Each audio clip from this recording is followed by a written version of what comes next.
Olá você, meu amigo, minha amiga, principalmente você que está aqui estudando, se preparando para o exame da ordem e vai alcançar sua aprovação.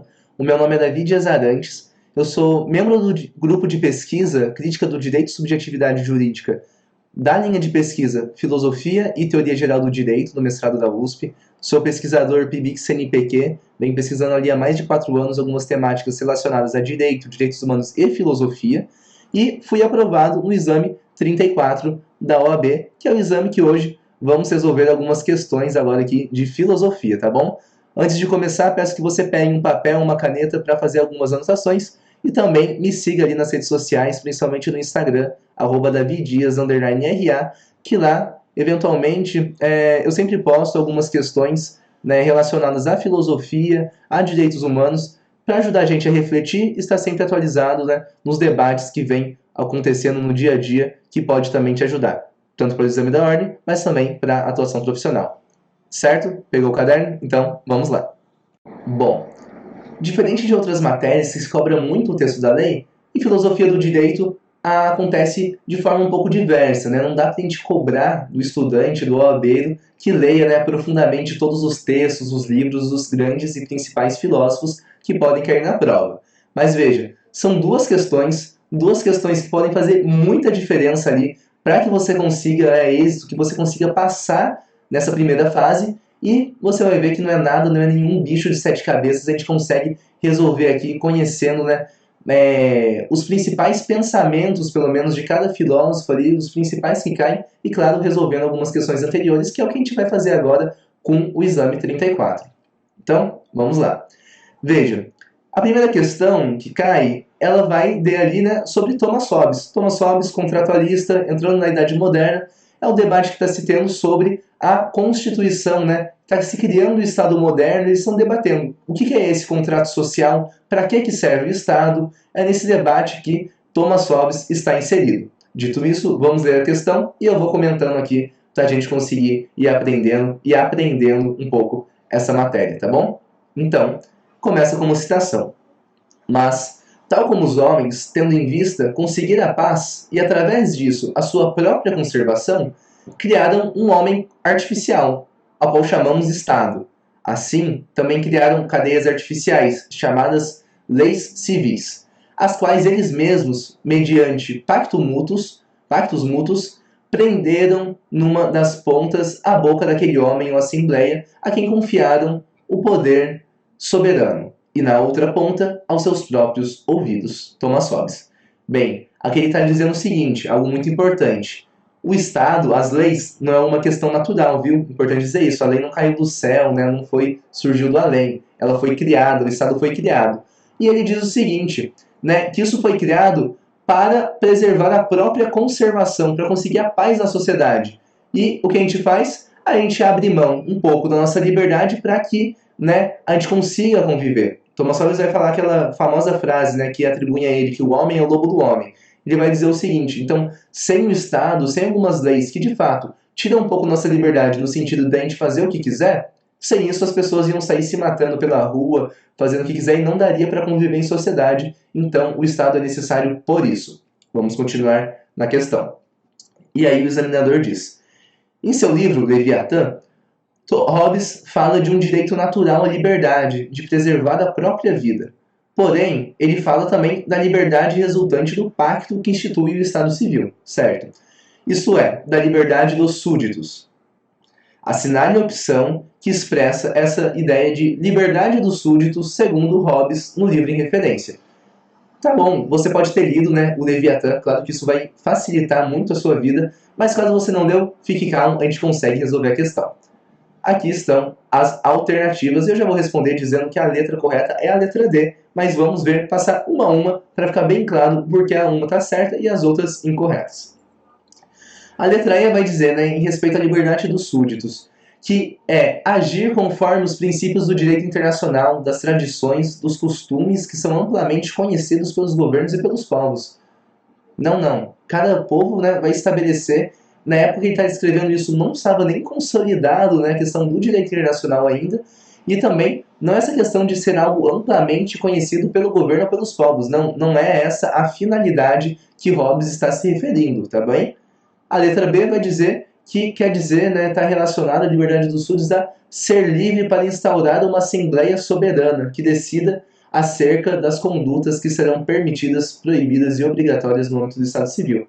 Veja, Hobbes não é tão democrático nesse sentido assim como outros pensadores do seu tempo, outros contratualistas como Rousseau, por exemplo. Né? Não é uma questão de todos decidirem, não. É questão de ter alguma lei, algo forte, um Leviatã, o Estado, né, que vá definir de fato ali o que é necessário, o que é não, para repreender e conseguir transformar aquela situação ali, né, animalesca, de certo modo, né, então do homem ali em seu estado natural, em uma condição de uma sociedade, alguma questão que a gente consiga conviver minimamente em paz e que consigamos preservar as nossas vidas, tá bem? A letra C vai dizer que é o poder do mais forte de decidir sobre os mais fracos, tal qual fazem os estados soberanos após batalharem entre si e algum deles vencer a guerra.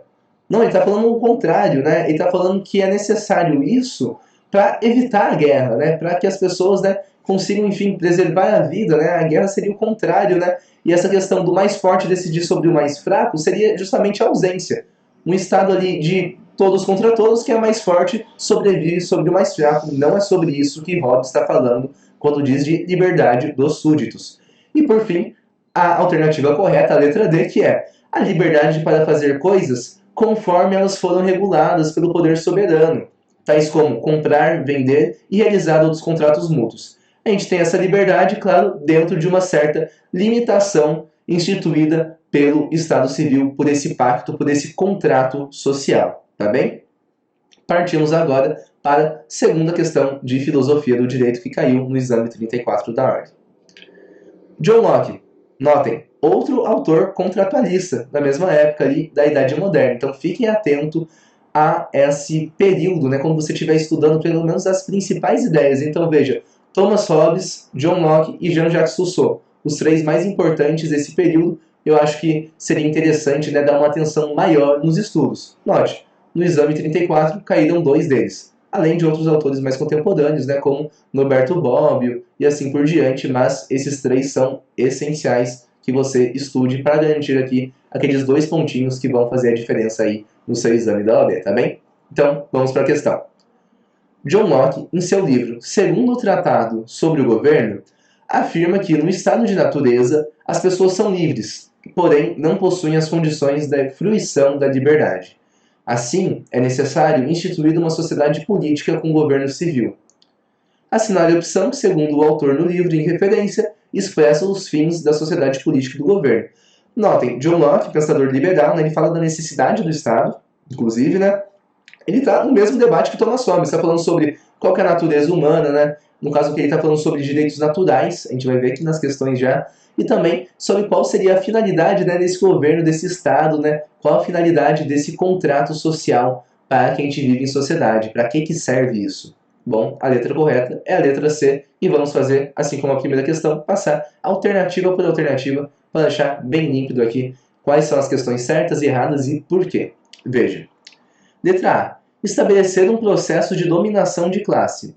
Não. John Locke não fala sobre isso, inclusive ele não trabalha nesse momento a ideia de dominação de classes e ele não enxerga, né, o governo nesse sentido, né? Enfim, depois outros pensadores vão pensar por aí, mas não é a ideia central de John Locke. A letra B vai dizer que é promover a autocontenção da animalidade humana. Quem diz isso é Hobbes. Veja, né, quando fala o homem é o lobo do homem, a gente associa essa ideia a Hobbes, né? Então, o Estado ele serve para isso, né, para promover a contenção, né, da animalidade humana, né, que a gente consiga conviver em sociedade, mas não, essa não é a ideia de John Locke. A letra C é a correta, que vai falar que é para garantir a mútua conservação da vida, liberdade e da propriedade, no caso da propriedade privada, ele está dizendo aqui. John Locke vai trabalhar com a ideia de direitos naturais, e esses são os direitos naturais para John Locke. Toda pessoa, né, todo homem, ele vai dizer assim, mas a gente pode entender com um sentido mais lato aqui, né, então todo ser humano nasce com alguns direitos naturais para John Locke. Seja ele a vida, então todo mundo tem direito à vida, isso é na natureza. Todo mundo tem direito à liberdade, isso também seria algo natural. E também todo mundo tem direito à propriedade privada, né? Ele vai entender isso como natural, depois Rousseau vai discutir como ele, mas isso a gente aprofunda depois em um momento oportuno, tá bem? Mas o que nos interessa aqui é que sim, essas são as ideias para John Locke, então, portanto, a letra C é a resposta correta. Assinada a letra C e você ganharia ali aquele pontinho ali no exame 34 da OAB. E por fim, a letra D vai dizer que é assegurar o governo de um soberano forte e limitado apenas pela própria vontade. Não, não. John Locke vai dizer que é o seguinte, que o governo ele tá limitado a garantir esses direitos naturais. Essa é a função do direito e ponto. O direito do Estado. O Estado ele tem que se limitar a garantir. Então, o Estado ele vai agir em determinada área, outra, sim, ok, mas com a finalidade de garantir vida, liberdade e propriedade. Está centrado nisso aqui as ideias dos direitos naturais para o filósofo liberal John Locke, tá certo? Bom, acabamos aqui de resolver aquelas duas questões que caíram no exame da OAB. Vejam, duas questões que podem fazer a diferença. Questões tranquilas, a gente não precisou se aprofundar, né, entrar nas miúças, né, da obra de cada autor, mas simplesmente, né, lendo bem o texto, com muita calma, vendo o que o examinador trouxe, o que ele quer que a gente responda, e, é claro, né, sabendo ali as principais ideias de cada pensador, tá bom? Qualquer dúvida, podem me chamar, principalmente nas redes sociais, né, como eu disse, lá no Instagram, David Dias_RA, e boa sorte, meu amigo, boa sorte, minha amiga, eu tenho certeza que você vai conseguir aí essa aprovação tão esperada no exame da OAB, tá bem? Um grande abraço e bons estudos, até mais!